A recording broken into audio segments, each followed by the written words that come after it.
Shalom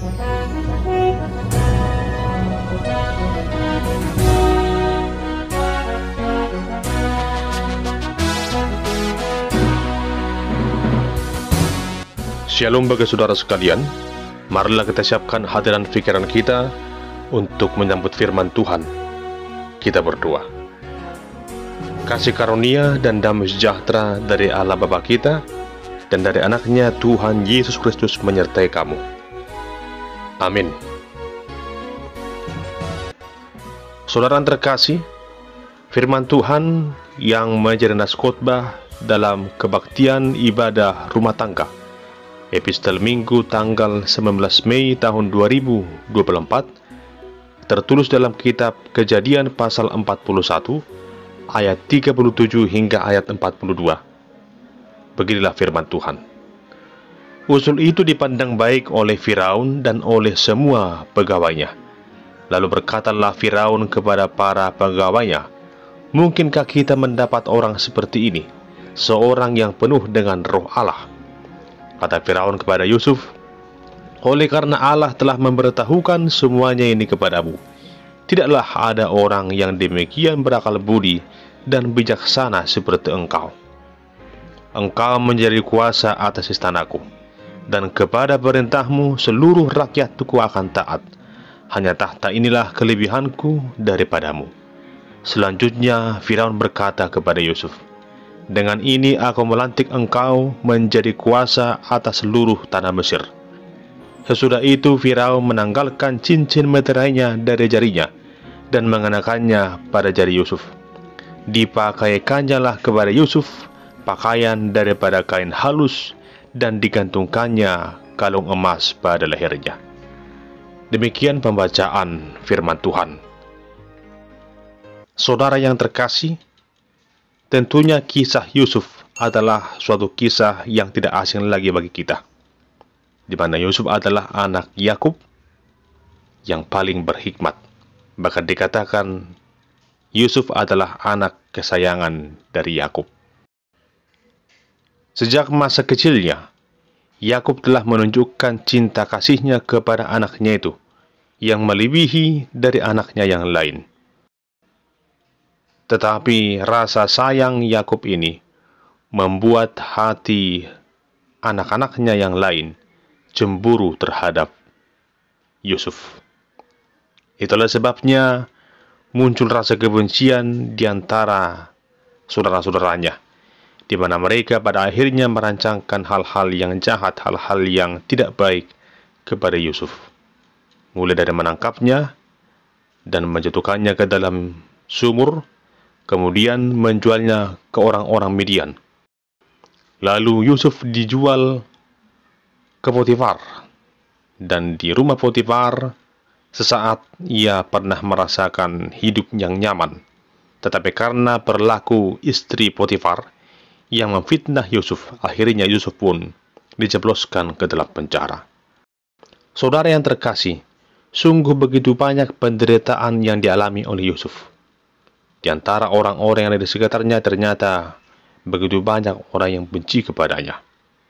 Tetapi selaku seorang yang percaya kepada Tuhan, seorang yang berhikmat, Yusuf tidak pernah putus asa. Ia menyerahkan semuanya hanya kepada Tuhan. Ia yakin bahwa rancangan Tuhan adalah rancangan yang terbaik baginya. Jemaat yang terkasih, kehidupan Yusuf dapat diibaratkan seperti emas yang sungguh sangat berharga. Dimanapun emas diletakkan, maka emas itu pasti akan selalu berharga. Sekalipun emas itu dibuang ke kubangan yang begitu kotor, namun emas akan tetap menjadi emas. Demikianlah gambaran sosok kehidupan Yusuf. Sekalipun dia di penjara, ternyata dia selalu dihormati, selalu dihargai, oleh karena roh Allah ada di dalam kehidupan Yusuf. Salah satu hikmat yang dimiliki oleh Yusuf adalah dia mampu menafsirkan mimpi. Termasuk di saat dia berada di dalam penjara, ia juga menafsirkan mimpi. Apa yang ia miliki itu adalah karunia Tuhan. Saudara terkasih, ini juga yang kita simak dalam khotbah epistel dalam minggu ini, di mana pada saat itu Firaun memanggil Yusuf yang saat itu sedang dihukum di dalam penjara. Adapun tujuan Firaun memanggil Yusuf adalah untuk meminta Yusuf menafsirkan mimpinya. Saudara yang terkasih, di saat Firaun memanggil Yusuf, maka pada saat itu juga Yusuf diperintahkan untuk memberikan penjelasan dari mimpi Firaun itu.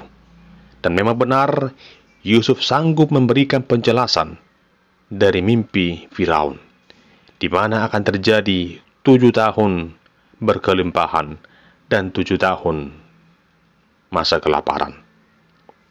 Mendengar hal itu, Firaun menjadi heran melihat hikmat yang dimiliki oleh Yusuf yang tidak dimiliki oleh orang lain. Dan saat itu juga Yusuf memberikan solusi atas situasi yang akan terjadi itu, agar jangan sampai 7 tahun masa kelaparan itu membuat situasi kehidupan orang-orang di tanah Mesir akan mengalami penderitaan. Lalu Yusuf mengatakan agar Firaun mengangkat dari tengah-tengah mereka seorang yang dipandang berhikmat. Tentunya jemaat yang dikasihi Tuhan, untuk memilih seorang yang berhikmat bukanlah perkara yang mudah. Dibutuhkan kualifikasi, syarat-syarat, dan pertimbangan-pertimbangan yang dianggap penting untuk itu. Dan inilah yang kita lihat dalam nas khotbah saat ini, di mana dikatakan dalam ayat 37, Firaun memandang baik apa yang disampaikan oleh Yusuf. Usul itu dipandang baik oleh Firaun dan oleh semua pegawainya. Sungguh luar biasa hikmat yang dimiliki oleh Yusuf, di mana saat itu dia masih dalam status seorang yang sedang dipenjara, yang dipanggil untuk menafsirkan mimpi. Namun orang-orang di sekitarnya, pegawai-pegawai Firaun, bahkan Firaun sendiri pun heran dan takjub akan hikmat yang dimiliki oleh Yusuf. Lalu dengan pertimbangan begitu matang, di mana Firaun adalah seorang raja yang juga memiliki kuasa dan pengertian, maka Firaun berkata kepada para pegawainya bahwa tidak ada lagi orang yang dapat mereka temui yang dipenuhi dengan roh Allah selain daripada Yusuf. Artinya di sini, sekalipun Firaun bukanlah seorang yang percaya dan menyembah Allah Israel, namun Firaun selaku raja yang terkemuka saat itu mampu melihat dan merasakan bagaimana kehidupan Yusuf itu diatur oleh roh Allah. Dia sanggup merasakan bahwa yang ada dan berkuasa dalam hidup Yusuf adalah kuasa dari tempat yang maha tinggi. Dan rasa hormatnya itu, rasa kagumnya itu, ia tunjukkan dengan sebuah sikap untuk memilih orang yang dikatakan oleh Yusuf itu, tidak lain dan tidak bukan adalah Yusuf itu sendiri. Hal itulah yang dilakukan oleh Firaun, menjadikan Yusuf sebagai penguasa di tengah-tengah tanah Mesir saat itu setelah Firaun. Saudara yang dikasihi Tuhan, hal itu boleh terjadi oleh karena Firaun melihat bahwa sungguh benar Yusuf dipenuhi oleh hikmat kebijaksanaan. Hanya dengan hikmat dan kebijaksanaan Allah, maka dia akan mampu ditugaskan melakukan apa yang diperlukan selama 7 tahun berkelimpahan untuk mencukupi kebutuhan di 7 tahun berkekurangan yang akan terjadi itu. Saudara terkasih, apa yang dimiliki oleh Yusuf semata-mata berasal dari Tuhan Allah. Dan Firaun dapat melihatnya bahwa memang sungguh Yusuf itu dipenuhi dengan kuasa roh Allah. Hal itu tampak sangat jelas dari tingkah laku Yusuf. Tentunya hingga pada saat ini juga hal itu dapat kita lihat dalam kehidupan seseorang, apakah dia dipenuhi roh Allah atau tidak. Adapun ukurannya dapat kita lihat seperti yang tertulis dalam Galatia pasal 5 ayat 22 hingga ayat 23. Tetapi buah roh ialah kasih, sukacita, damai sejahtera, kesabaran, kemurahan, kebaikan, kesetiaan, kelemah lembutan, penguasaan diri. Tidak ada hukum yang menentang hal-hal itu. Ini merupakan ukuran atau landasan dari kehidupan seseorang yang dipenuhi oleh Roh Allah. Dan ketika hal itu ada dalam kehidupan seseorang, maka sungguh benar dia itu dipenuhi oleh Roh Allah. Seperti Yusuf yang dipenuhi dengan Roh Allah itu, ia memiliki karakter seorang pemimpin yang penuh dengan hikmat. Dan benar ia dipilih menjadi wakil Firaun di seluruh tanah Mesir pada saat itu.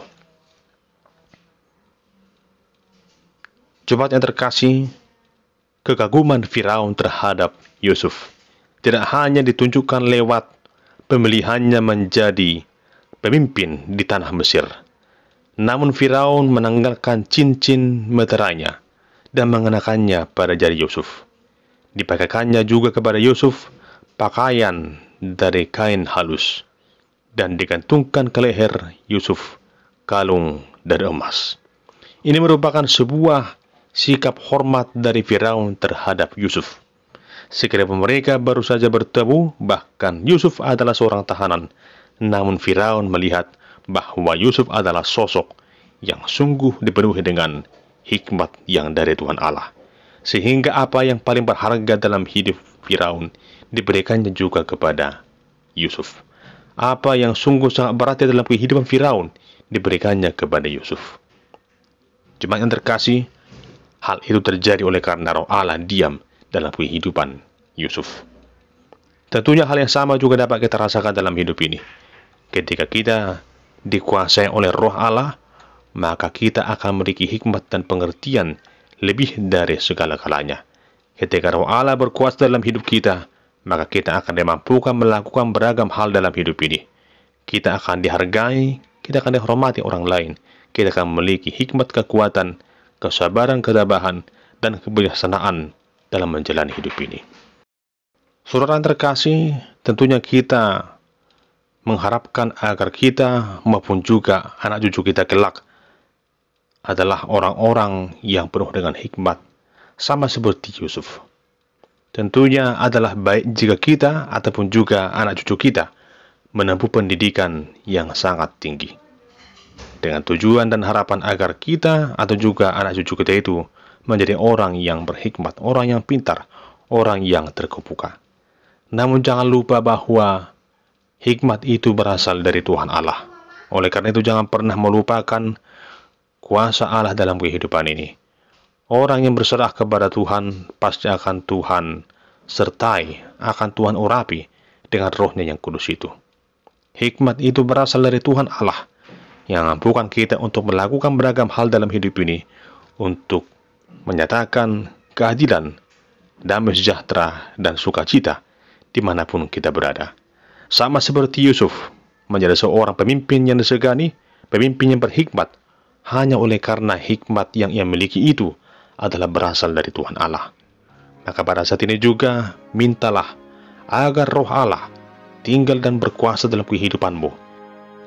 Maka dengan demikian kita akan dimampukan menjadi pribadi yang dapat memimpin dalam hikmat dan kebijaksanaan, sehingga dengan demikian nama Allah akan semakin dipermuliakan oleh karena Roh Allah bekerja dan berkuasa di dalam kehidupan setiap orang yang sungguh berserah kepadanya. Amin. Kita berdoa. Ya Tuhan Allah yang Maha Kuasa, kami bersyukur buat Roh-Mu yang kudus yang selalu menaungi kehidupan orang percaya. Tuntun kami Tuhan dalam hidup ini agar dimampukan melakukan segala hal-hal yang penuh dengan hikmat, sehingga nama-Mu akan semakin dimuliakan dan hidup kami akan semakin dimampukan menyatakan beragam hal-hal yang baik dan benar dalam hidup ini. Terpuji nama-Mu ya Allah yang Maha Kuasa, dalam Kristus Yesus Tuhan dan Juru Selamat hidup kami. Amin.